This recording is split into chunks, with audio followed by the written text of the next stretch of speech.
voulais revenir tout de suite à l'origine de ce film, L'Enfant, et au niveau du scénario. Je voulais savoir, je sais que le scénario n'est pas une matière définitive pour vous, mais en revanche, je voudrais savoir quelle a été l'impulsion de départ pour écrire ce film. Mis à part l'anecdote que vous citez dans le dossier de presse, mais est-elle vraiment fondamentale pour l'écriture de ce scénario-là? Absolument, mon général. Absolument. Voilà. Ouais. C'est ça qui est revenu dans chaque fois qu'on parlait. On reparlait de cette fille. Qui était d'ailleurs blonde aussi, comme Sonia. Si vous aviez à détailler un peu plus pourquoi elle vous a tant marqué? C'est-à-dire parce qu'elle était seule et parce qu'elle avait la manière dont elle se déplaçait dans la rue avec cet enfant de manière si brusque, si sauvage. On avait l'impression qu'elle voulait en fait le fuir, s'en débarrasser, tout en le poussant, en le promenant, en allant à gauche. Parce qu'on l'a vu plusieurs fois, ça a duré plusieurs jours, qu'on tournait dans le même coin. Et je crois que c'est ça. On s'est dit, mais c'est quoi avoir un enfant aujourd'hui? Comment faire avec un enfant qui arrive, qui n'est pas une chose comme une autre, qui implique un lien mystérieux qui est celui de la maternité ou de la paternité, fait quelque chose qui lie comme aucune chose ne lie. Et bon, comment ça se passe et comment ça peut se passer aujourd'hui pour des gens, pour un homme en tous les cas, un jeune garçon, un enfant encore sans doute, pour qui il y a aucun lien avec quoi que ce soit. Lui, il prend, il jette, il est dans l'immédiateté totale, dans la légèreté, il n'a pas de centre de gravité vraiment. Il ne sait pas très bien où il est, pourquoi il est là. Et voilà. Vous diriez qu'il est même dans l'inconscience? Dans l'inconscient, je ne sais pas. Mais ce qu'il y a, c'est pour ça que cette image, cette jeune femme et cet enfant, nous ont beaucoup, cette image nous a beaucoup poursuivis. Parce que aussi, elle nous laissait de la place pour inventer un personnage qui, à notre avis, manquait.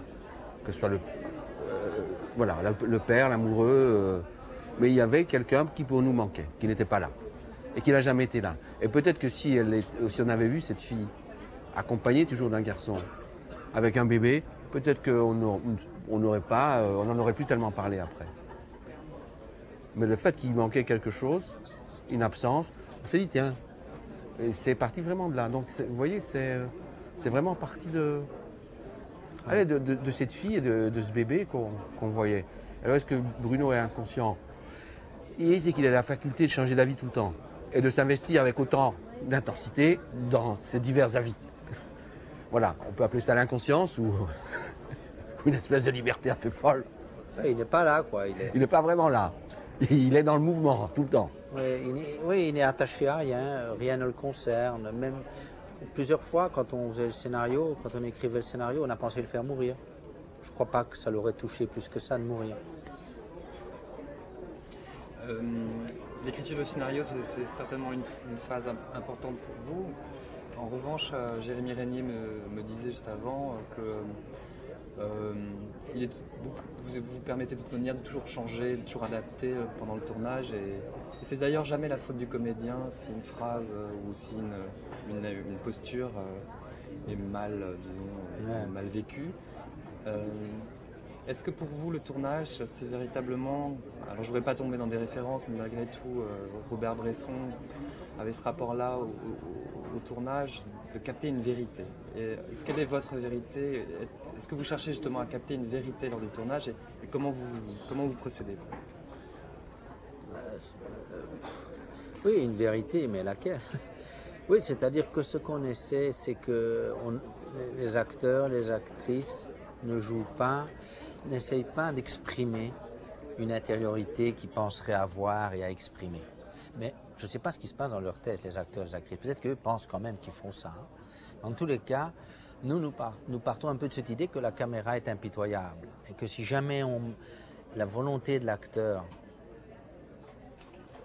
d'exprimer quelque chose existe, la caméra le voit. Et nous le voyons et ça ne va pas.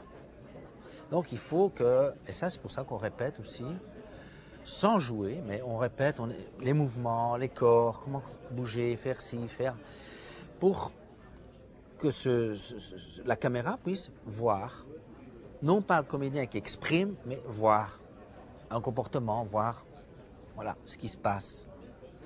Et je crois qu'à ce moment-là, elle saisit plus d'intériorité que celle que l'acteur aurait voulu jouer. Et alors, ici, dans ce cas-ci, avec Jérémy, avec Déborah, avec l'autre Jérémy qui fait le petit garçon, Steve, avec les autres, je crois qu'on est arrivé très vite à avoir ce comportement où l'acteur ne sait pas l'exprimer. Mais bon, je dis ça, mais il y en a plein de gens qui travaillent comme nous. Hein, je veux dire, ça n'a rien de très très particulier.